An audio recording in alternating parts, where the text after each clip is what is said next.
The 2021 Winterfest is in the books. The new year is here, and I'm now joined in studio by Matt Melzak. Matt, before we look ahead to what's in store for the Walleye the rest of the season, we have to go back to Fifth Third Field. And what better way to wrap up the new year than with the 2-week event at the outdoor rink downtown that just really showcased this city's love of hockey. Obviously, you were there. How would you sum up the atmosphere surrounding these last 2 weeks? Well, I tell you what, it was fantastic, Britt. It really was. I mean, you know, hats off to the hockey community and what they were able to do, coming out in waves. I mean, you're talking over 21,000 for the 2 Walleye games. You factor in all the folks that came through the doors for whether it was the youth hockey games, it was the high school hockey games, including that almost 3,500 we saw for St. Francis, St. John's. It's just unheard of for a high school hockey game.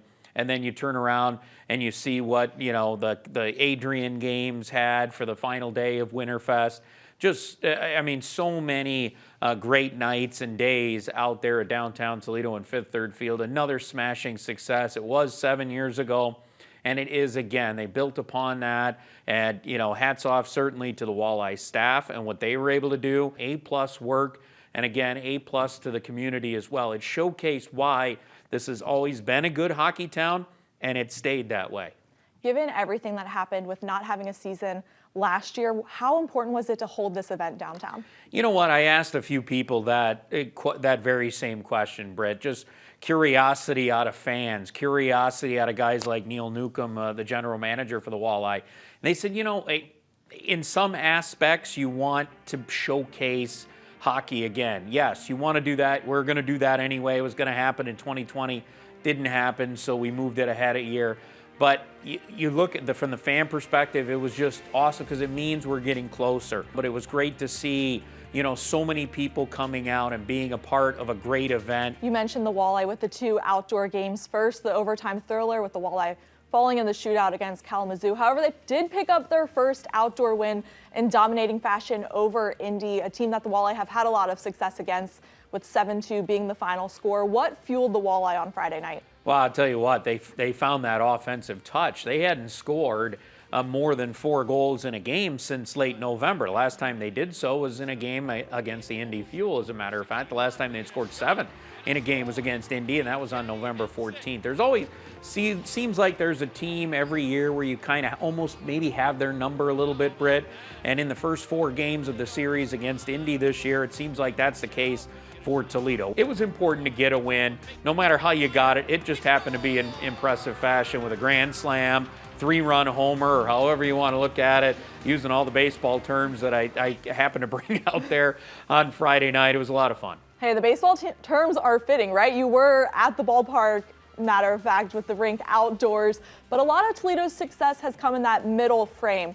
What's led to the team's production in that second period? Well, I think sometimes it's when you look at how the game goes. Toledo's been very good this year, the start of second periods and at the end of second periods as well. And you're right on it. They've outscored opponents by 17 in the second period over the course of the season. That tells you that they've come out of the gates sharp in those second periods, and they're ambushing teams, and they're making the proper plays. Those 20 goals allowed are second fewest in the second period. So it just kind of, you start looking at those numbers, and as the season starts to wear further along here, so we're about a third of the way through, you can really see that those numbers start to come to fruition even more going forward, and it stands out that why Toledo has one of the best records in the league. Yeah, that second period production really paying off. The Walleye, they're first in the Central Division. They're back at full force with 4 games in 5 days. You mentioned they just played the 2 games over these last 2 weeks. So how much will this road trip kind of factor into the standings? You know what? This is an interesting one for 2 reasons, Britt. You're right. You've gone a couple of weeks now where you